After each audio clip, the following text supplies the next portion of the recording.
Everybody. Okay, getting you all ready for the big game. Maybe you want to try something different other than chili and nachos and the usual stuff. What about making meatballs that you can actually park in your slow cooker or make meatball subs with? And these are extra special because they've got some surprises inside. And Chef Ken is here from the Mustard Seed Cafe. Good to see you. Good morning. Yeah, I think everybody's got their own meatball recipe. It's kind of a lowbrow food, and I kind of like meatballs, so I kind of pride. I'll tell you, in fact, when I was first started cooking in high school in the restaurant business, I worked in a pizzeria. I must have rolled thousands of meatballs throughout my high school career. So I don't think I've ever met a meatball I didn't like, but these I'm real excited about because they're stuffed with cheese. And meatballs you can make ahead. So again, you don't want to be in the kitchen, during the game. So you could make these, today or Saturday, and then cook them off. Absolutely, before. So all right, so let's first make the actual meatball. Yeah, we'll just throw everything here together. Okay. And here I got some pork, and I like to mix up my meats now. So I got some pork and beef today. Okay, ground pork. And if you want to mix up, if you want to make it a little leaner, this is just some ground chuck. Okay. And then you could add ground turkey. Okay. So this is just kind of the general idea. Meatballs are one of those things. It's kind of an artist kind of conception. So you add your own. But you like the idea of doing a couple different kinds of meats. Oh yeah, absolutely. Okay. Sometimes I use three kinds of meats. So so I'm gonna add a little chopped garlic. Okay, fresh garlic. I'm gonna add a little oregano. Oregano and basil. Okay. Yeah, I'm gonna add some breadcrumbs. Now I have a sister-in-law that says I don't add breadcrumbs to my meatballs. So that's your problem. So I think it's part of the meatball, and I actually kind of add some flavor and texture. And kind of makes it nice and soft, But I do notice you're using fresh breadcrumbs. Fresh bread. I ground these up fresh in the food processor this morning, and there is a difference. Now, you could use dried, but these are just so much nicer. It's just if you have a food processor, just take some white bread. Actually, this was some sourdough bread. I just crust and everything, just throw it in there and let it rip. Pulse it just for a little bit. And that's it, and it comes out. And that's same with meatloaf. I like the texture of it better than using the canned dried. And add a couple eggs in there, and hold it together. Okay. And then I use a little ketchup in mine. Okay. You could add tomato sauce. We got some tomato basil sauce cooking here. Okay. That's part of the recipe here. And but a little ketchup. Okay. And I drizzle a little olive oil just for a little moisture, and getting olive oil is good for you. So. And sometimes that meat is so lean that it needs a little something. A little something. Okay. So we're gonna mix this up, and you can. Now my mother would just get in there with her hands, but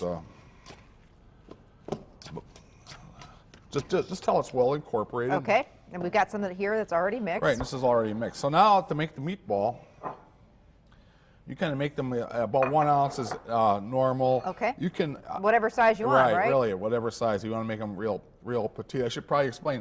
I have a fresh mozzarella here, and that's what I'm going to stuff them with. Yum. And I use that. You can buy these now in the store. I know that they're called pearl drops or bocconcini or something like that. But you get the little ones, and if you can't get those, you can just cut some cheese up. Okay. Now, you don't have to use fresh mozzarella. I just put one or two in the middle here. Okay. These kind of lend themselves to this, But otherwise, you can just chunk up some mozzarella cheese. Or, any kind of cheddar, whatever you want. Yep. And, and you're going to move those. Just roll these lightly and then put them in a pan. I guess I'm going to send in this bowl. I'll make another one here. Okay.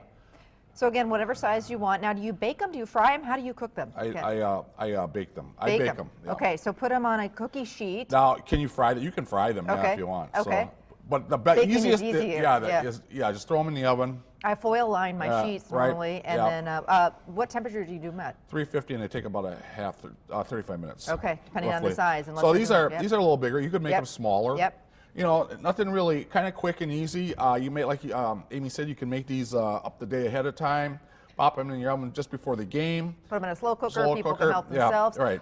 The big thing, I'll let you have that, is a big messy sandwich for a football game. I mean, come on, a couple of great dips and a big messy sandwich, maybe some wings, and now we're talking. So pick up some nice sub rolls that they have in the bakery at Cops, and then everybody can help themselves to meatball subs. I love this idea. So here's this is of course Chef Ken's homemade tomato basil sauce. Just a little fresh basil in there, and I'm gonna just spoon this up. The recipe is attached to it's a simple sauce, just a little onion, garlic, olive oil.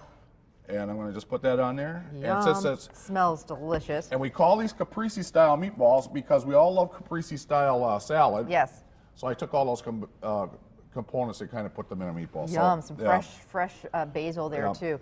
This is actually one of the items on your catering menu. Oh, yeah, we so, saw. Yeah, there's some days. I think we rolled out a couple of thousand of those too. You know, so you can't go wrong Yeah. with meatballs. What are we making next time, Ken? we're making a turkey and cheddar cheese turnovers. Ooh, so if you want to do something other than burger and brats, this would be perfect. Little cheese in there. For people who want to find out more about your restaurant, it's a great little restaurant, really quaint, cute place, great food, everything from scratch, a breakfast and lunch.